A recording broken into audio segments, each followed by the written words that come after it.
Hey Toy fans, Kyle here, and today we're going to be looking at the brand new Power Rangers movie, Sabertooth Tiger Battle Zord. Now, I'm not sure why, but this toy has been getting a lot of really negative reviews, but actually upon hand, it's actually really quite nice. A huge improvement over the red Battle Zord. Hold on one second. I just got a phone call. Hello? Yep. Yeah, I'm doing it right now. Yeah. What do you mean you have it with you? I got it right here. It's yellow and looks like a tiger. Got a little cockpit on top. Isn't that what I'm supposed to be reviewing? Oh no, not more of this.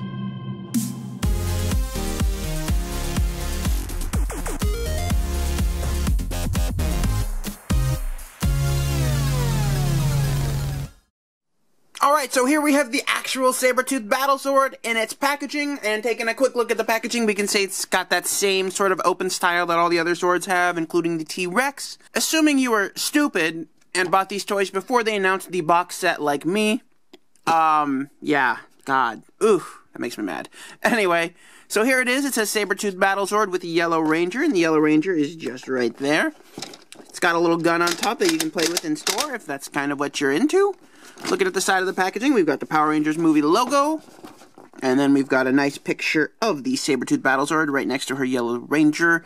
Ranger cockpit, much like all the other Zords, twin cannons, and then, of course, collect them all, you could form the Colossal Megazord, or, yeah, Colossal Megazord.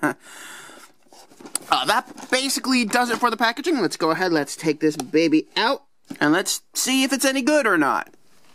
So here we have the Sabertooth Battle Zord out of the packaging, and we can see it is, well, kind of looks like a Sabertooth Tiger. It's got a giant gun on the top of it, which just pegs in right here with this gigantic peg. You just take it. And I do like the gun. The gun's a lot of fun. If you want to, you just take this giant oversized button right here, and then you just keep pushing it. And that is all it does. But it is kind of like a fulfilling... It's got a lot of resistance, this button, so it's honestly, I've probably spent more time playing with this than I have this, to be completely honest with you. It's cool. I wish it had a little bit of sound effects in there, but of course, that's really loud. It would have just been, the sounds would have been drowned out by the side, and that would have been something else to complain about, so I'm more than satisfied with this. So we'll take that, put that to the side, and then we'll actually look at the Sabertooth Tiger, and this is where things really start to go downhill. Oh my god, this toy is bad. It is, like, not just bad, it's beyond bad. The fact that they even wanted to charge $20 for this just makes me want to kill myself. Where to start, to be honest? I guess we could start with the little Yellow Ranger figure. It's exactly like the Red Ranger figure, except it's done with the female sculpt. No actual leg or hand articulation. But you do have arm. You can take it, rotate it 360, and get her to do the sitting pose. And if you wanted to, there is a little compartment back here that you can plop open.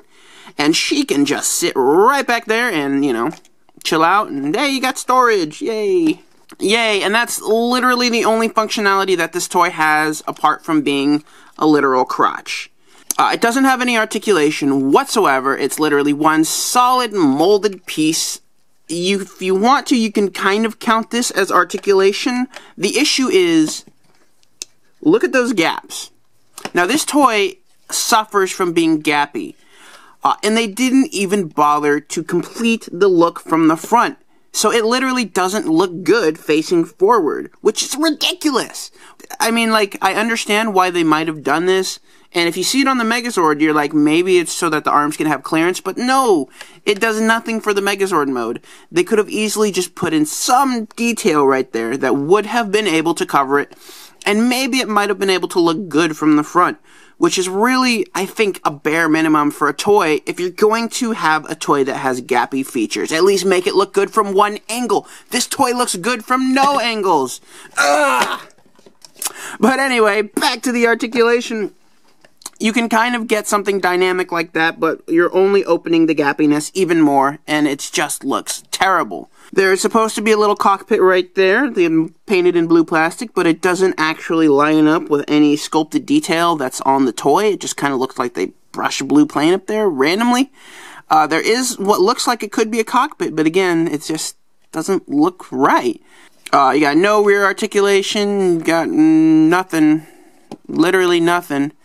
Yeah, it's literally just a chunk of hollow plastic. And that's what you're getting. That looks like a Sabertooth Tiger.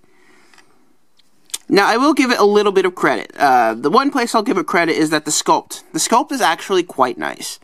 If you're a customizer, then this looks fine. In fact, I've seen a lot of customizers do some pretty fantastic work making this thing look from a steaming pile of poop into looking like something kind of decent. There's potential, it's just the execution is so badly horrible. Yeah, this is easily the worst individual Zord of the bunch.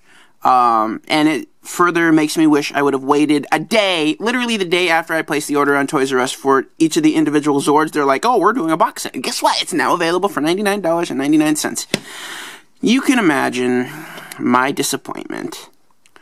Anyway, so to get it into transformation mode, to get it into pants, essentially what you want to do is take the head, and the head just folds down, and it does actually click really nice hold, and there's a nice hold to it.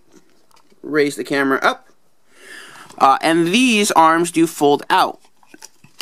And this is the joint it uses. It doesn't have like a solid joint. You could literally pop these arms off if you wanted to. It's, again, more cheapness, I guess. And then what we're going to do is we're going to start our way from the top and work our way down. Since we haven't done the legs yet, I'm going to do the legs after this video. And in the last video, we did this. So, T-Rex Zord, it's time for battle. We can hit some buttons, and we can go ahead and put these together. So, when you're putting this together, it's worth noting that just sliding them in does not do anything. It kind of, there's like a groove, but there's no actual lock. So if you were to let go, it's going to just come down. What holds it together are these legs that folded sideways, and they're just going to peg into right there. So, by doing that, you can take it and line this little peg right there with this little circle, and fail at it. There you go, and it's kind of a gooey connection, so we're going to do the same thing on this side right there. Now, it did reveal we have a bit of gappiness right there. Nothing we can really do about that. And I will say it's actually a really nice, strong hold. So that, I will give them credit for it, though you do now have legs sticking out the butt cheeks. Anyway, that's so far what we have in terms of the Power Rangers movie Megazord. Be sure to check back for more, because I've got all of them. Be sure to check back, because we're going to be going through this whole thing. Anyway, I cannot recommend buying this toy by itself. Do not buy the Sabertooth Tiger Zord by itself. I repeat, do not do that, because it is a waste and not even close to being worth $20. But as part of the box set, it's fine. Just buy the box set. Don't buy these individually. Anyway, that does it for this review, guys. Thank you so much for watching. Check back for more Power Rangers movie Megazord reviews, and I will see you all in the next video.